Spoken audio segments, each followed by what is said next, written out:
Muy bien, muchas gracias Nati. Gracias a Joaquín también por la invitación. Muy bienvenidas Carolina y Liliana. Tal como les contaba Natalia, nosotros somos profesoras de la Escuela de Enfermería y somos enfermeras matronas, consultoras de lactancia certificada y tenemos muchos años de experiencia en el apoyo a mujeres y familias en el proceso de amamantamiento. Y en ese contexto, ¿no es cierto?, es que la Nati nos invitó a poder abordar este tema que hemos pensado, ¿no es cierto?, en hacerlo lo más participativo posible. Y es por eso que también le pedimos a la Nati que les enviara un Mentimeter con algunas preguntas, ¿no es cierto?, cuáles eran los problemas más frecuentes que ustedes querían abordar o las preguntas en relación a los problemas más frecuentes con el amamantamiento. Y es así como recibimos respuestas de 3 personas que tienen que ver un poquito en relación a las mastitis, las grietas y como al dolor en general al amamantar.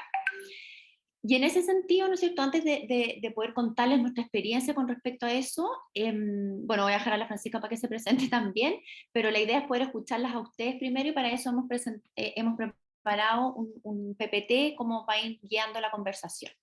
Francisca. Bueno, muchas gracias Camila.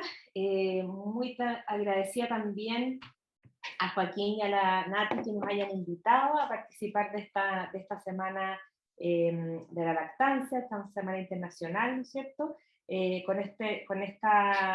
Con estos tips, ¿no es cierto?, de las dificultades más frecuentes durante el amamantamiento, que seguramente van a gatillar también otras cosas que podamos conversar y podamos ir tratando en este espacio. Así que muchas gracias por la invitación y les vamos a compartir una presentación que tiene imágenes más bien, pero que también pueden llevarnos a la discusión respecto de estas dificultades durante el amamantamiento. Muchas gracias, Francisca. Bueno, aquí, ¿no es cierto?, la idea es que podamos conversar en relación al manejo o al apoyo, ¿no es cierto?, al acompañamiento, más que nada de las mujeres, ¿no es cierto?, y las familias en proceso de lactancia cuando se presentan algunos problemas, ¿no es cierto?, que son los problemas más típicos, los que uno generalmente o ha vivido, si es que ha amamantado, o ha podido acompañar, ¿no es cierto?, a mujeres en proceso de amamantamiento, o que ha escuchado que suceden durante el proceso de amamantamiento. Entonces aquí, yo no sé, a lo mejor la Carolina y Eliana nos pueden contar si ustedes tuvieron la posibilidad de responder el Mentimeter, o a lo mejor lo respondieron otros participantes que no están conectados. No, sí, yo mandé una pregunta. Sí, yo también mando una pregunta. Ya, excelente. Entonces, como ya nos llegaron sus respuestas, nos vamos a saltar estas slides, porque ya las tenemos. Y un poco partir, ¿no es cierto?, de que tanto los problemas que ustedes pusieron ahí en el Menti, la mastitis o y las grietas, generalmente son un problema, una dificultad para el amamantamiento, cuyo primer síntoma, ¿no es cierto?, que nos alerta es el dolor al amamantar. Entonces ahí preguntarles un poquitito a ustedes, y a lo mejor ahí también podemos aprovechar de que nos cuenten si es que quieren compartir su experiencia, si lo han vivido como mamás o si están esperando, ¿no es cierto?, a su hijo o hija y tienen estas dudas porque han conocido de alguien que las haya experimentado. Entonces poder escucharlas a ustedes y aquí también hacemos abierta la participación a Joaquín y la Nati, que nos quieran aportar, ¿no es cierto?, con su experiencia. ¿Qué saben ustedes respecto del dolor al amamantar? ¿Cuándo se presenta o cómo lo han vivido o cómo lo han experimentado o en ustedes mismos o en alguien significativo para ustedes?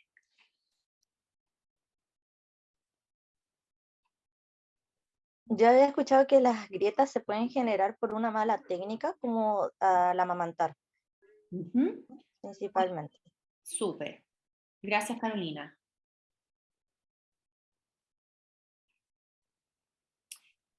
Sí, yo básicamente eso, como que producto de un mal acople entre la mamá y el bebé, se podían producir las grietas y, y la mastitis por como no vaciar bien el pecho o algo así. O sea, lo más cercano que tenía era mi perrita, que tuvo perrita y tuvo como un pequeño cuadro de mastitis porque ella no quería darle pecho a los perritos y se subía arriba de los sillones. Ya. Muy bien, muchas gracias. Claro, efectivamente el dolor es un síntoma que nos tiene que alertar, ¿no es verdad? O sea, una mujer que está amamantando a su hijo y que el proceso de amamantamiento le produce dolor, eso claramente es un signo de alarma, ¿no es cierto? Y no hay que dejarlo pasar porque eso puede llevar, ¿no es cierto?, al destete precoz y al abandono del amamantamiento. Y de hecho, una de las principales causas por las cuales las mujeres abandonan precozmente el amamantamiento es por dolor, y que es totalmente comprensible, ¿no es cierto? O sea, nadie puede amamantar a un niño, ¿no es cierto?, o una niña con la frecuencia que se recomienda si es que está con dolor. Entonces, como ustedes súper bien dicen, ¿no es cierto?, la mayoría de las causas que producen dolor se solucionan cuando uno, en el fondo, conoce la forma correcta de acoplar el niño al pecho o la niña al pecho.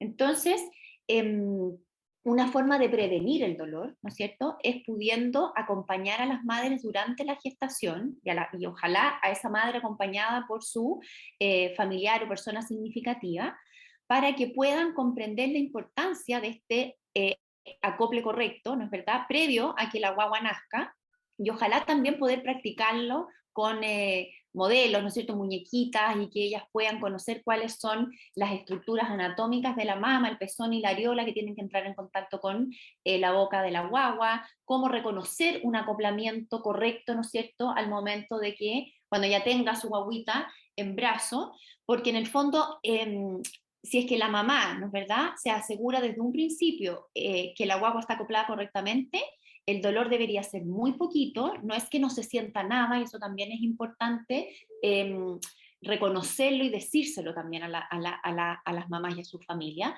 porque por mucho tiempo, ¿no es cierto?, se ha dicho que el amamantamiento no tiene que doler. Claro, es verdad, no tiene que doler en exceso, pero el primer tiempo, las primeras horas, incluso los primeros días, y algunas mujeres, dependiendo de la sensibilidad de su propia piel, incluso en las primeras semanas o el primer mes de lactancia, sienten cierto como irritación o ardor al momento en que el niño o la niña empieza a mamar, pero la cual cede en la medida que la guagua sigue mamando, y que no produce ninguna alteración anatómica, o sea, no produce grietas, ¿no es cierto?, no sangra, y eso es como una irritación, más bien, de esta piel que no ha estado acostumbrada a ser succionada, ¿no es cierto?, cada 2 horas o cada 3 horas de manera continua. Entonces también es importante saberlo, porque los primeros días puede la mamá sentir alguna molestia y eso es normal, ¿ya? Ahora, ¿qué pasa cuando nos encontramos en que la grieta, ¿no es cierto?, o la mastitis ya está instalada? Bueno, y lo más importante es poder acudir a buscar apoyo profesional especializado que nos puedan ayudar, ¿no es cierto?, a solucionar esa dificultad. Una buena noticia de esto es que casi la mayoría, diría yo, de las dificultades en el proceso de instalación de la lactancia son posibles de abordar y de solucionar, y si esa mamá recibe un acompañamiento, esa guagua y su familia recibe un acompañamiento adecuado, estos problemas se solucionan. Sí, yo ahí quisiera agregar un punto importante respecto del dolor, algo que menciona la Camila, y es que el dolor, como ustedes se imaginan, ¿no es cierto?, y lo pueden haber experimentado, es subjetivo, ¿no es cierto?, es personal. Y frente a una misma situación, y eso es lo que lo hace más complejo, frente a una misma grieta, por ejemplo, o una misma expresión, ¿no es cierto?, de algún daño a la piel, algunas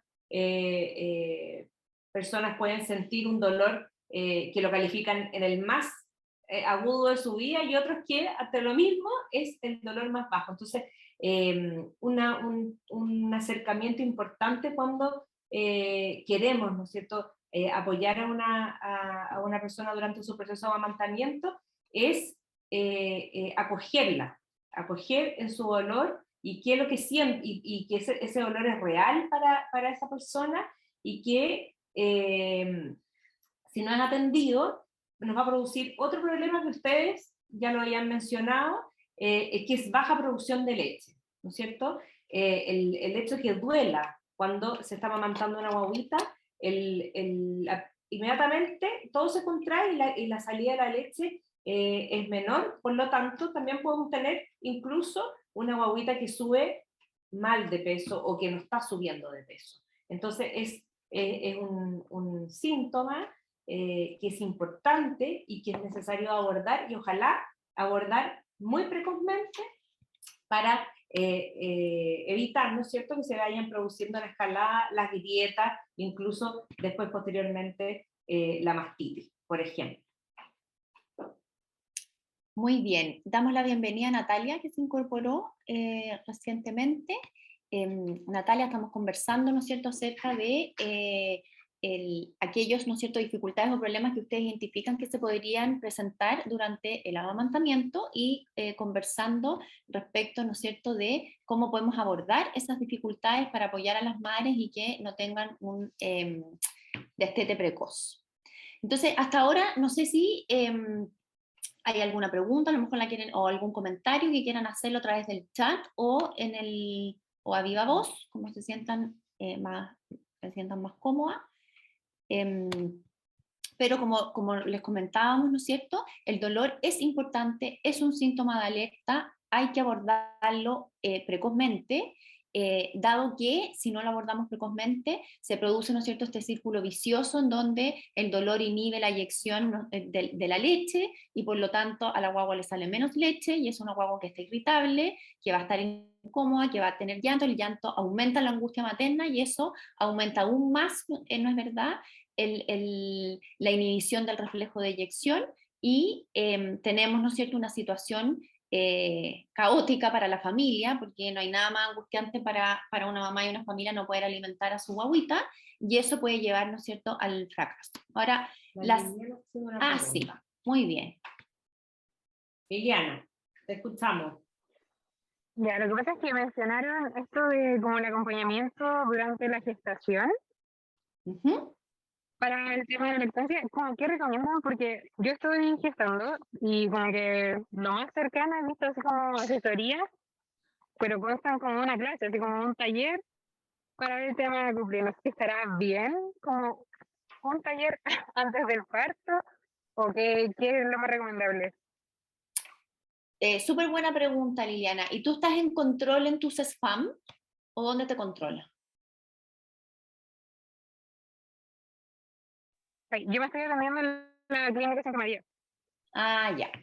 Ya, ahí es súper importante, y a lo mejor la Natalia y Joaquín nos puede complementar, ¿no es cierto? Porque perdón, desde, ¿no es cierto?, la Dirección de Asuntos Estudiantiles hay un acompañamiento, y la asesoría la puedes recibir directamente de la Nati, ¿no es cierto?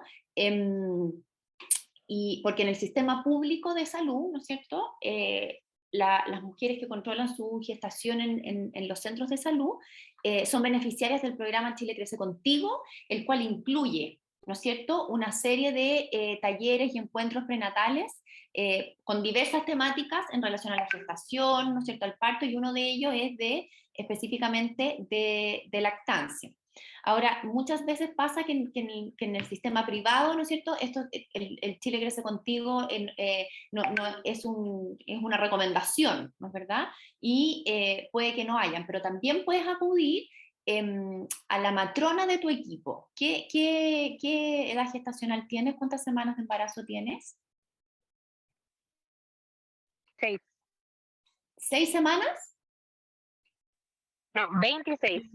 26, ya, muy bien. Claro, todavía en general, ¿no es cierto?, cuando el control del embarazo no lo hace en el sistema privado, los controles mes a mes los vas teniendo con el obstetra, ¿no es verdad? Pero llega un momento en el avance del embarazo, alrededor de las 32, 34 semanas, que el obstetra te debería poner en contacto con la matrona, y si no, tú se lo puedes pedir. Y ahí también muchas veces es la matrona del equipo la que aborda el tema de la lactancia, ¿no es cierto?, y cómo prepararse para amamantar a la guagua en el prenatal, que es lo ideal. O sea, lo ideal es poder tener una preparación, aclarar todas las dudas que tú tengas en una instancia prenatal para prevenir, en el fondo, para que tengas los conocimientos y poder prevenir estas dificultades que se pueden ir presentando. Y además, tener ya el contacto, ¿no es cierto?, con la persona a la cual tú vas a buscar asesoría en caso de presentar alguna de estas dificultades.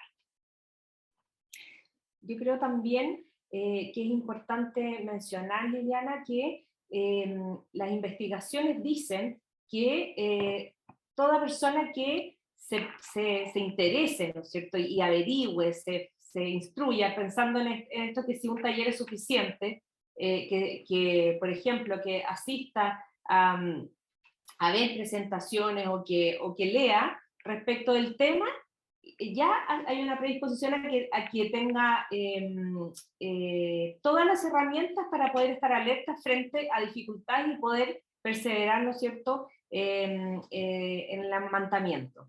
Otra cosa que es importante hacer, sobre todo, tú que te estás atendiendo con un equipo que es privado, ¿no es cierto?, es conversar con el equipo, conversar con el obstetra, con la matrona, ¿cómo te gustaría a ti que ocurriera en el posparto inmediato, en el nacimiento de tu guagüita, que se acopla al pecho, que te apoyen en eso, en el contacto piel con piel, y eso también puede ser favorecedor, ¿no es cierto?, de una lactancia materna disfrutada por ti y por tu guagüita. Muchas Bien, gracias. gracias a ti. Ahora, nosotros también habíamos pensado en que podía aparecer, ¿no es verdad? Y puede que aparezca aquí en la conversación, una situación que produce a veces dificultad en el establecimiento del amamantamiento, que tiene que ver con una condición, ¿no es cierto?, de más bien psicológica y de salud mental de la mamá los primeros días posparto.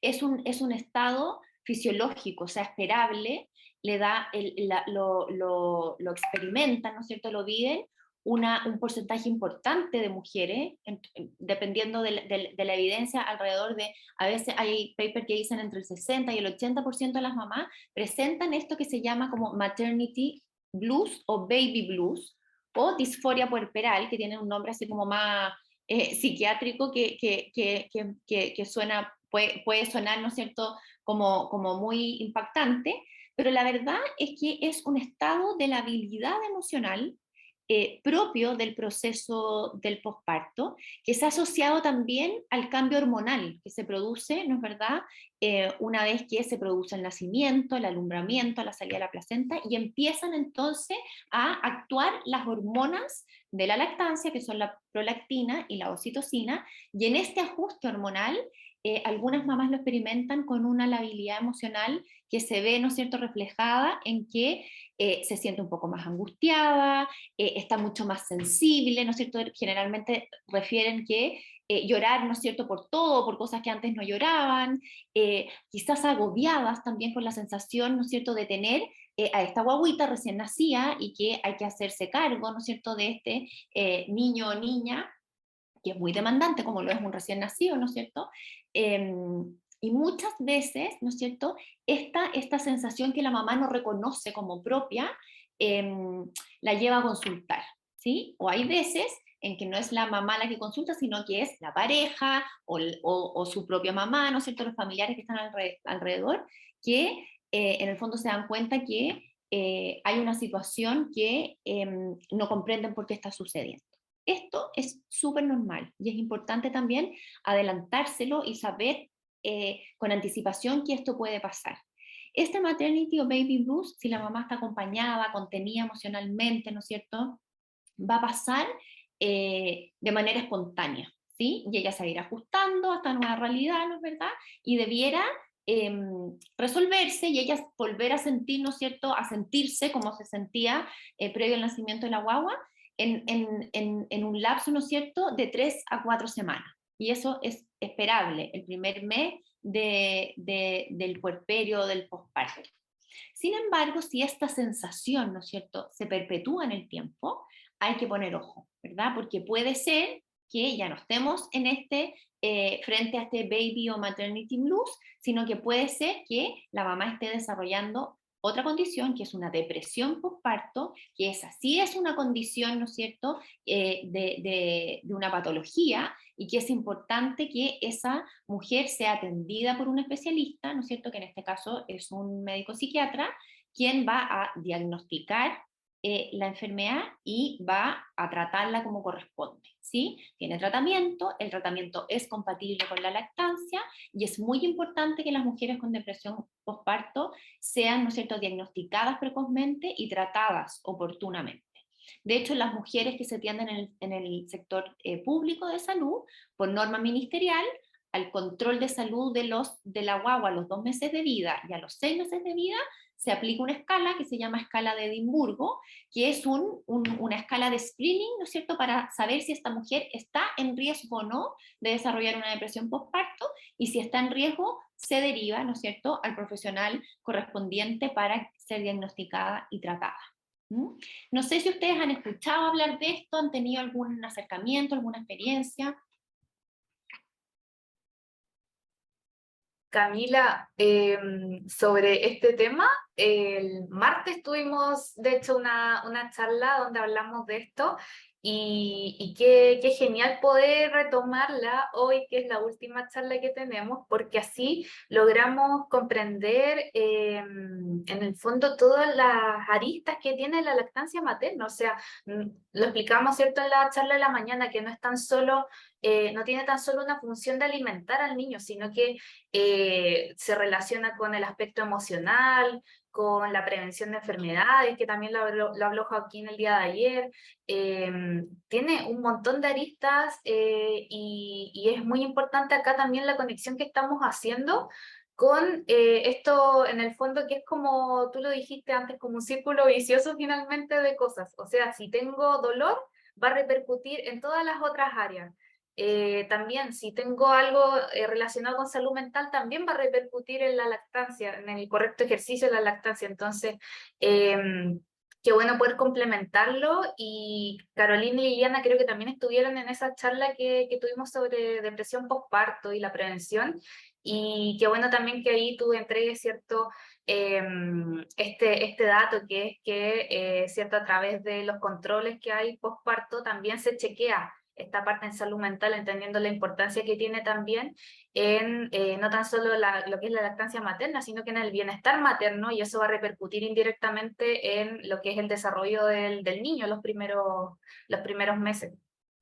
Súper bien, ¿sabes qué, Natalia? Lo que estás mencionando es muy importante, qué bueno que estamos conectados, ¿no es cierto? Porque este tema, hoy en día, la sociedad que estamos viviendo, se hace aún más relevante, porque las familias son más chiquititas, son más nucleares, hay menos experiencia de contacto con guaguitas pequeñas, ¿no es cierto?, y con la experiencia de amamantar, y el conocimiento que hay además del cuidado es más inicial, ¿no es cierto?, y hace que este acompañamiento que mencionaba la Camila hace un rato y que la Liliana le preguntó sea aún más importante y no centrado, y eso para abrir un poco más el espectro en el personal de salud, ¿no es cierto?, en el equipo de salud, sino que hay grupos, por ejemplo, los GALM, que son grupos que van acompañando de pares, ¿no es cierto?, a la lactancia materna, que son fundamentales, porque cuando un par nuestro está viviendo una misma experiencia o ya ha vivido esa experiencia, nos permite también replicarla en nosotros y poder tener, por ejemplo, esperanza, que esto va a pasar, que cuando ya conozco un poquito más a mi guaguita y sepa cuáles son los ritmos, y mi guaguita también me conozca a mí, voy a poder estar con mayor seguridad y todo este como desbalance emocional, ¿no es cierto?, que biológicamente ocurre, pero que también en el contacto social se va haciendo mucho más patente cuando no sé cómo cuidar a esta guagua, va pasando, ¿no es cierto?, y lo vamos compartiendo con un grupo de pares que puede ser realmente un apoyo que permita, ¿no es cierto?, llevar este proceso de maternidad, ¿no es cierto?, y de lactancia de una manera feliz.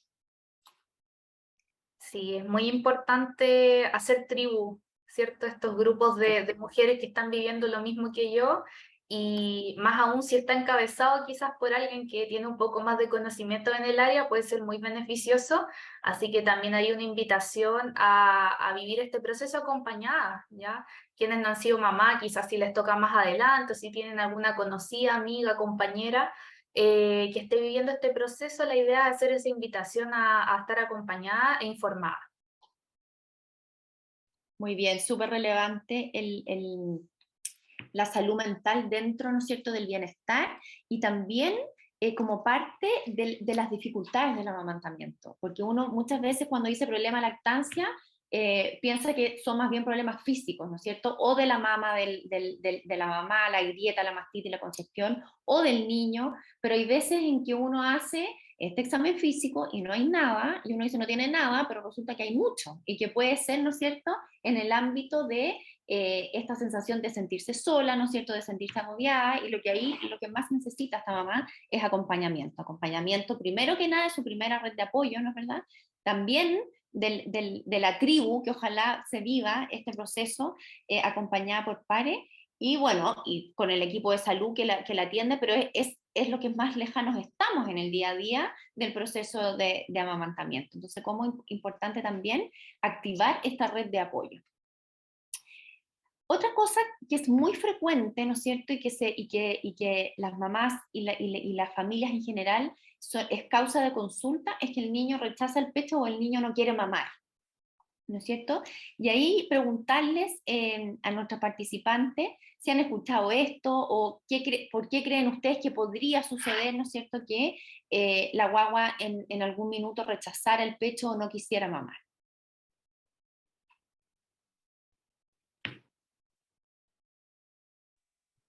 Yo había escuchado algo, pero, o sea, no sé si escuchaba leído, pero muy a lo lejos de un problema con la condición de la lengua del bebé.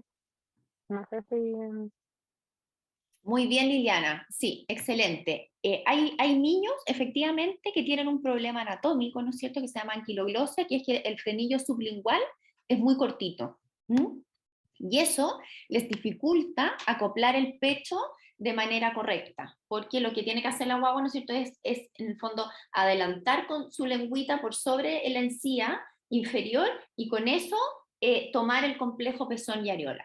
Cuando el frenillo sublingual es muy cortito, ese avance de la lengua no lo pueden hacer.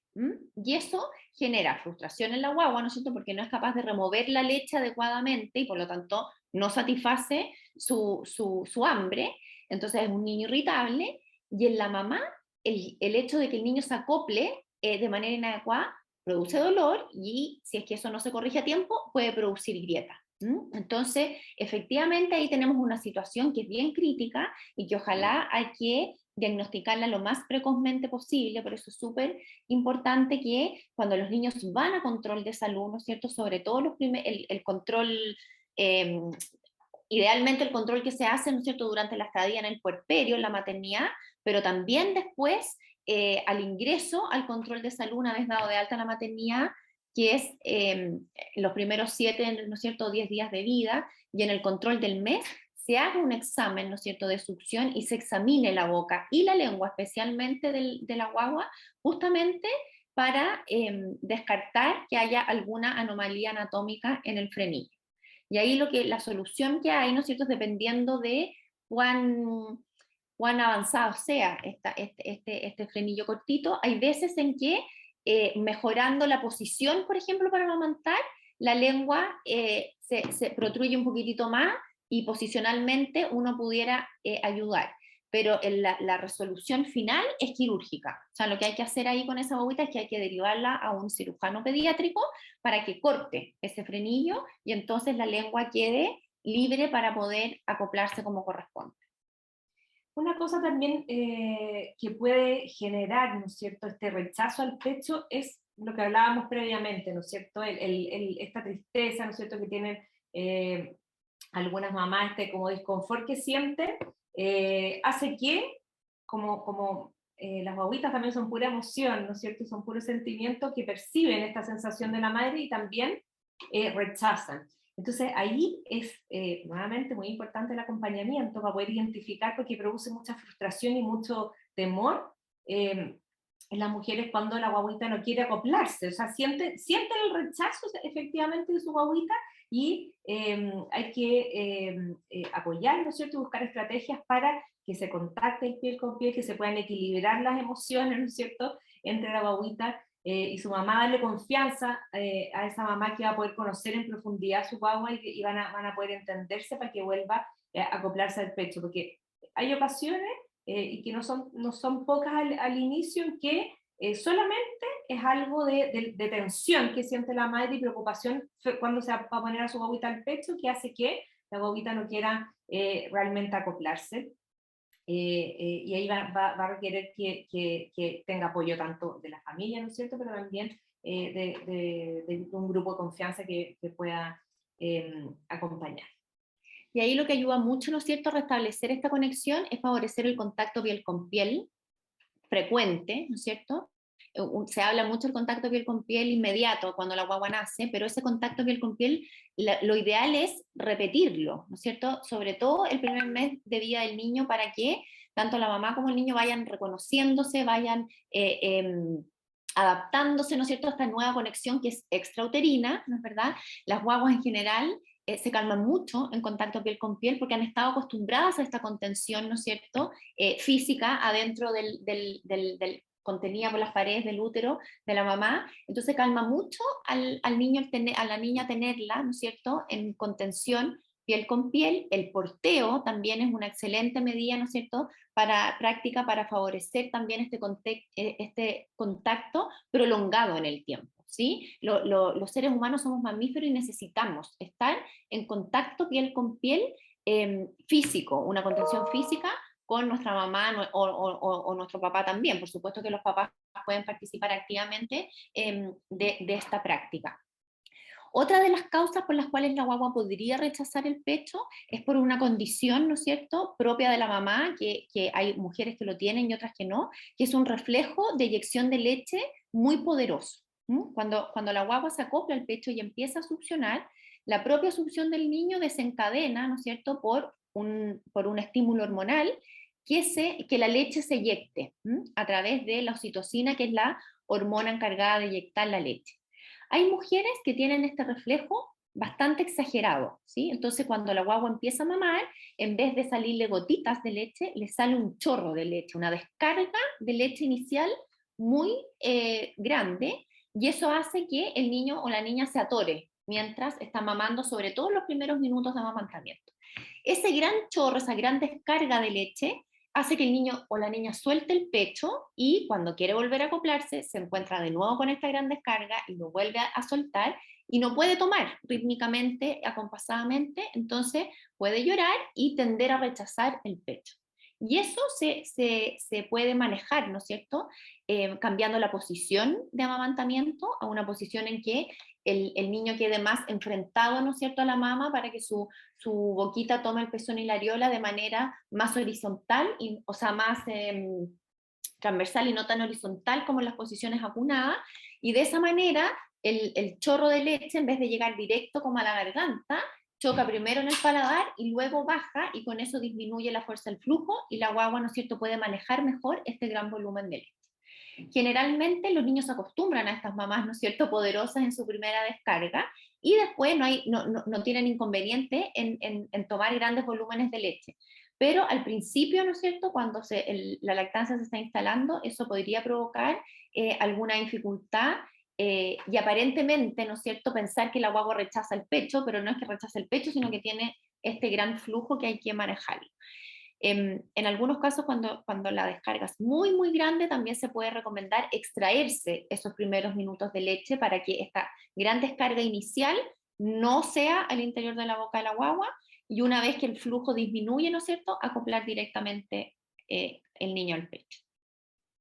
Y otra razón también frecuente puede ser por dolor, ¿sí? Hay niños que tienen algún traumatismo del parto, por ejemplo, fractura de clavícula, o estos bolsas serosanguíneas, ¿no es cierto?, cuando ha sido un trabajo de parto muy prolongado, en donde nacen, ¿no es cierto?, como con un chichoncito en la cabeza que se reabsorbe los primeros días, pero todas esas zonas, tortícolis también, ¿no es cierto?, contractura del cuello, todas esas zonas dolorosas del niño, si es que nosotros las comprimimos al ponernos a la guagua al pecho, le vamos a provocar dolor, y ese dolor, ¿no es cierto?, el niño lo va a transmitir a través del llanto y, por supuesto, a través de rechazar el pecho. Entonces es muy importante también conocer si la guagua nace con alguna de estas condiciones, para entonces favorecer posturas y posiciones para amamantar que no presionen esas zonas.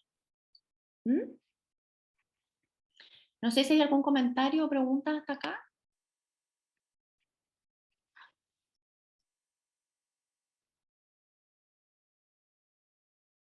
Parece que no, la Liliana nos dice todo claro. Muchas gracias, Liliana, por el feedback.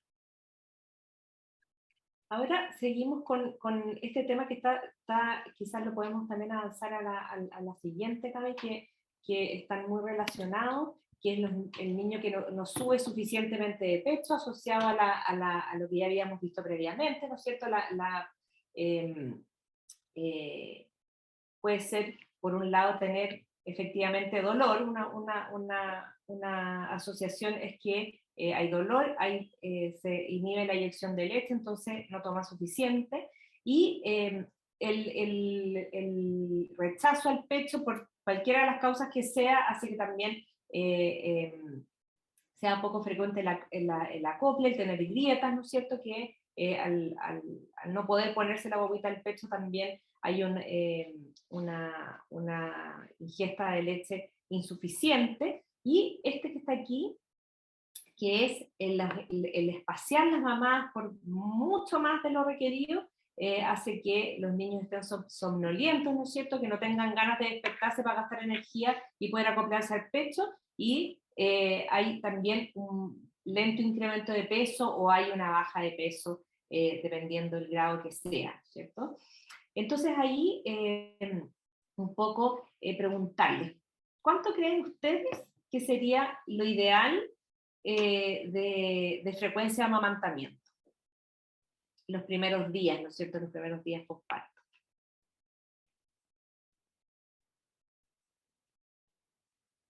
¿Cada cuántas horas y cuánto rato deberían pecho una guaguita? Cada 2 a 3 horas, muy bien, dice la Carolina. ¿Y cuánto creen que sería el tiempo necesario para poder dar pecho? A ver, ¿cuánto tiempo tendría que estar la guaguita en el pecho? Con respecto a eso, comentar que hay como hartos mitos, porque en el hospital hay algunas matronas vieja escuela que dicen que tanto tiempo por cada pecho, que pone la alarma para que sea cada 3 horas justo, entonces las mamás de repente se estresan, se desesperan porque la guaguita no despierta, ¿cierto? Que es como este problema que estamos presentando acá, o también la mamá está agotada, ¿cierto? Porque tiene que despertarse en la madrugada a amamantar al bebé, y si no lo hace la retan. Entonces, como yo creo que este es un gran problema que vemos en las unidades de puerperio. Sí, este es un problema súper frecuente, tal como dice la Nati, es habitual, ¿no es cierto? Y hay como una frasecita que uno escuchaba, al menos cuando nosotros estudiamos, ¿no es cierto? Y que se sigue escuchando hasta el día de hoy, que es cada 4 horas, 10 minutos por pecho, por lado. Y eso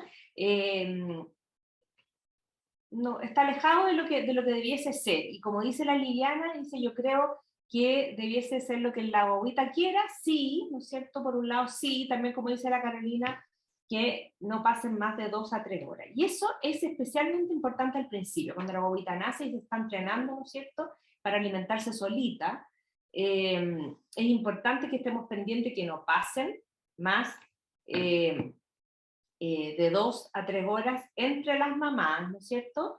Y que ojalá la guaguita pueda vaciar al menos una pechuga y después tomar lo que pueda de la otra. ¿Por qué? Porque la leche va cambiando, ¿no es cierto? Va cambiando a lo largo de la mamá. Al principio sale más rica en agua para calmar la sed y para hidratar a la guaguita, y después empieza a salir la grasa, y la que lo va a ayudar a subir de peso a esa guagua. Entonces, es importante que, especialmente las primeras semanas, ¿no es cierto?, cuando está en proceso de instalación la lactancia, ojalá los primeros 15 días, de manera importante, esa guaguita se alimente cada 2 a 3 horas y que logre vaciar, ¿no es cierto?, al menos una pechuga y después ofrecerle la otra. Y ya después de esos primeros 15 días se va a establecer la lactancia y la guaguita va a empezar a pedir cuando ella pueda. Porque si ustedes escuchan a las experiencias de distintas mujeres, ¿no es cierto?, con el amamantamiento, algunas dicen, no, yo le daba a mi guagua cada 4 horas y la última mamá a las 8 y el otro día a las 7 de la mañana tomaba y dormía toda la noche. Y hay otras mamás que dicen, no, mi guagua siempre tomó en los primeros meses cada 2 horas y se despertaba en la noche. Entonces, las posibilidades son tantas como personalidades y como temperamentos de las guaguitas, por lo tanto, y de sus madres, ¿no es cierto? Pero lo importante es asegurar, al menos las primeras 2, 3 semanas, que esa guaguita se alimente con una frecuencia no mayor a 2 a 3 horas y que pueda hacer un pecho y luego el otro para asegurar que ya aprendió, que se ejercita en el amamantamiento y que empieza a subir bien de peso para dejar el ritmo propio de cada una de estas mamá y guaguita que se vayan estableciendo en el proceso de amamantarse los primeros meses. Aquí también es súper importante, complementando lo que dice la Francisca, el concepto de libre demanda, ¿no es cierto? La recomendación es amamantar a libre demanda, ¿sí? Eso quiere decir que cuando la guagua lo pida. Sin embargo, como dice la Francisca, esa libre demanda en el fondo tiene algunos límites que son importantes conocer para estar atentos, ¿ya? La frecuencia normal de amamantamiento de un recién nacido, el primer mes de vida, ¿no es cierto?, es entre 1 y 3 horas. Naturalmente, la guagua va a pedir, ¿no es cierto?, si es que la mamada anterior fue efectiva, o sea, que realmente pudo sacar, promover la leche que necesitaba, entre la hora y las 3 horas siguientes va a volver a pedir pecho. Entonces, en general, no hay que estar por reloj, sino que hay que ver que se cumpla más o menos esa frecuencia, ¿verdad? Entonces, como esa libre demanda, hay veces en que la guagua va a pedir a la hora o a la hora y media, y después a lo mejor a la siguiente va a pedir a las 2 o las 3 horas. Lo importante es que el primer mes de vida la guagua se alimente entre 10 a 12 veces en 24 horas. Y eso también es un buen dato para decirle a las mamás, porque nosotros que estamos en un mundo que queremos cuantificar todo, no sé, entonces ya, pero cada 2 a 3 horas libre de demanda, ¿cuántas veces tiene que comer? Bueno, tiene que comer eso, entre 10 a 12 veces en 24 horas. Pues, los niños también tienen un ritmo propio durante el día. Generalmente, la actividad fetal, cuando estaban adentro de la guatita, es un poco invertida a la actividad que tenemos nosotros en el mundo extrauterino. Generalmente las guaguas adentro de la guata se activan mucho más en la tarde-noche y tienden a dormir más durante la mañana y durante el día. Entonces muchas veces a lo mejor ustedes han escuchado que dicen este niño tiene el sueño cambiado, ¿no es cierto? Que duerme largas horas durante el día, los recién nacidos duermen entre 18 y 20 horas al día, y después está mucho más activo en la noche. Bueno, eso va a pasar las primeras semanas postparto, ¿no es cierto? Y puede ser que la guagua le pida mucho más seguido pecho, más hacia la tarde-noche, que lo hace en la mañana o en las primeras horas de la tarde. Y eso también es normal, porque tiene que ver con el ciclo de vigilia y sueño de los recién nacidos. En la medida que la guagua va creciendo, se va adaptando más a nuestro horario, ¿no es cierto?, de dormir de noche y estar despierta de día, y eso también es un proceso que es importante conocerlo, para que los papás, ¿no es cierto?, y las mamás sepan que eso es un proceso fisiológico de la alimentación y del sueño y la actividad del recién nacido. Y hay un límite de hora que son las 4 horas, que nosotros lo pusimos ahí en rojito, ¿no es cierto? Puede ser que una guagua recién nacida, ¿no es cierto?, que es el primer tiempo en donde se está instalando la lactancia, pase hasta 4 horas sin comer. Pero esa es, en el fondo, el horario límite. Si es que los papás, las mamás ven que la última mamada que tuvo la guagua fue hace 4 horas, eso ya es un signo de alerta y hay que despertar a esa guaguita para poder ponerla al pecho. Porque 4 horas de ayuno en un recién nacido equivale a muchas horas de ayuno en un adulto, como 8 o 12 horas, porque tienen una capacidad gástrica muy chiquitita, el volumen de leche que toman es muy pequeñito, por lo tanto a las 4 horas esa guagua ya no tiene ninguna reserva, y muchas veces la mamá o los papás o las abuelas sobre todo, uy, esta guaguita es súper buena porque duerme 6 horas seguidas, duerme 8 horas seguidas. Eso es un signo de alerta, porque puede ser que esa guagua esté en hipoglicemia, quiere decir que le bajó tanto el nivel de azúcar en la sangre que ni siquiera tiene energía para despertarse, llorar y pedir de mamar. Entonces, súper importante que el primer mes de vida, que se está instalando la lactancia, no pasen más de 4 horas sin que la guagua mame. Bien, no sé si tienen comentarios o alguna pregunta respecto de esto. Quedó súper claro el famoso mito, así que gracias por aclararlo. Bien, bueno, ya para ir cerrando entonces, poder ir concluyendo, ¿no es verdad? Que hay algunos aspectos claves para apoyar a la madre y la familia que amamanta, y que tiene que ver con cómo la apoyamos como sociedad, ¿no es cierto? Los distintos roles en que nos toca entrar en contacto con familias que están en este proceso de amamantamiento.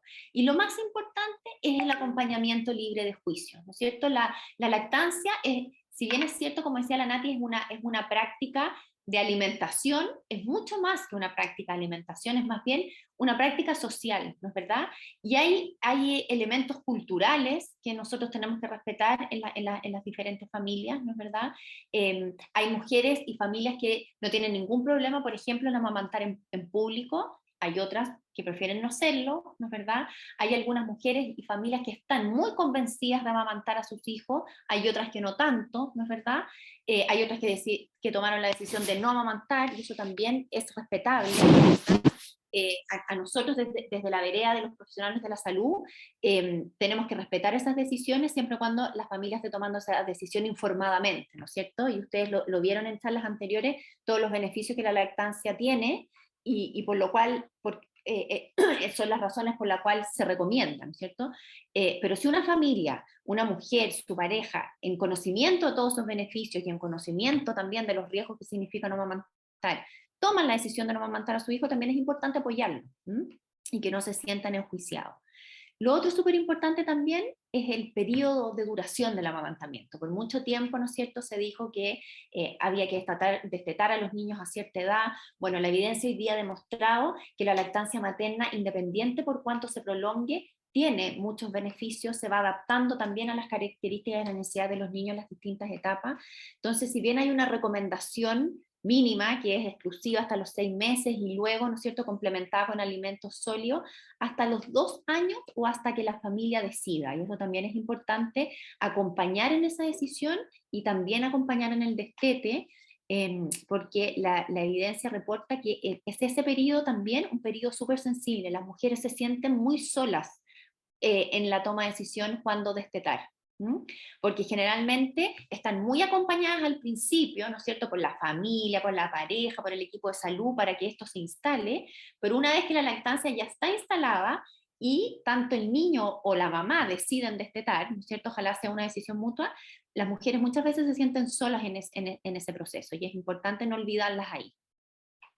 Otra cosa muy importante es la contención emocional, ¿verdad? Ya veíamos que es un periodo, sobre todo cuando se está instalando la lactancia, en que es complejo. Otro periodo crítico también es cuando la mamá vuelve a trabajar, ¿no es cierto? Si son mujeres que están empleadas, ¿no es verdad?, con contrato, claro, tienen derecho a su descanso postnatal, pero hay muchas mujeres en Chile que tienen trabajos, ¿no es cierto?, más informales, en donde no tienen este derecho a descanso.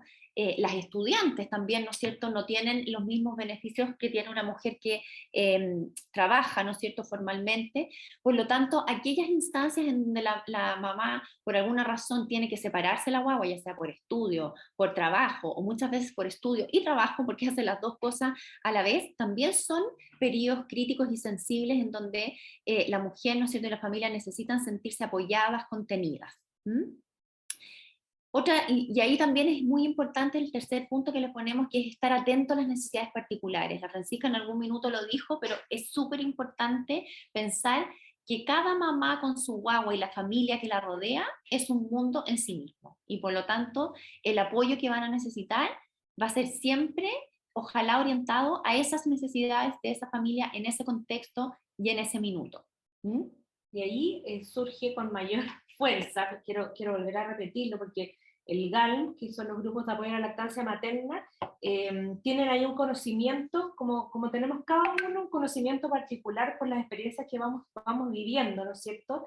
Y esos grupos de pares, también ahí, desde los profesionales, tener confianza, porque las personas son expertas en lo que viven, y son grupos de pares que se apoyan, que son necesarios, ¿no es cierto?, y que le permiten a esa familia, ¿no es cierto?, a esa nueva familia vivir en el cotidiano, porque la lactancia materna es una conducta social, no una conducta específicamente de salud, sino que está en el diario vivir, en el cotidiano de las personas, y ahí es donde se va desarrollando estos grupos de apoyo.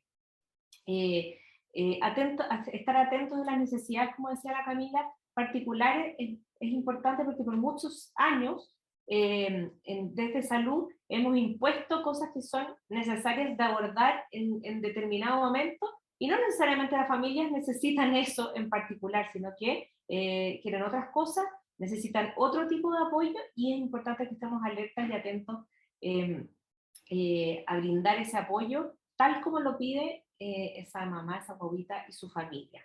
Y otro punto importante es saber dónde consultar en caso de necesitar apoyo, tener esos contactos, estar en conocimiento, ¿no es cierto?, de cómo acceder a esos grupos de apoyo, o de apoyo profesional, si es que ese es el apoyo que se necesita, para poder tenerlo a disposición cuando se requiera, de manera precoz, ¿no es cierto?, antes de que ocurra un problema mayor.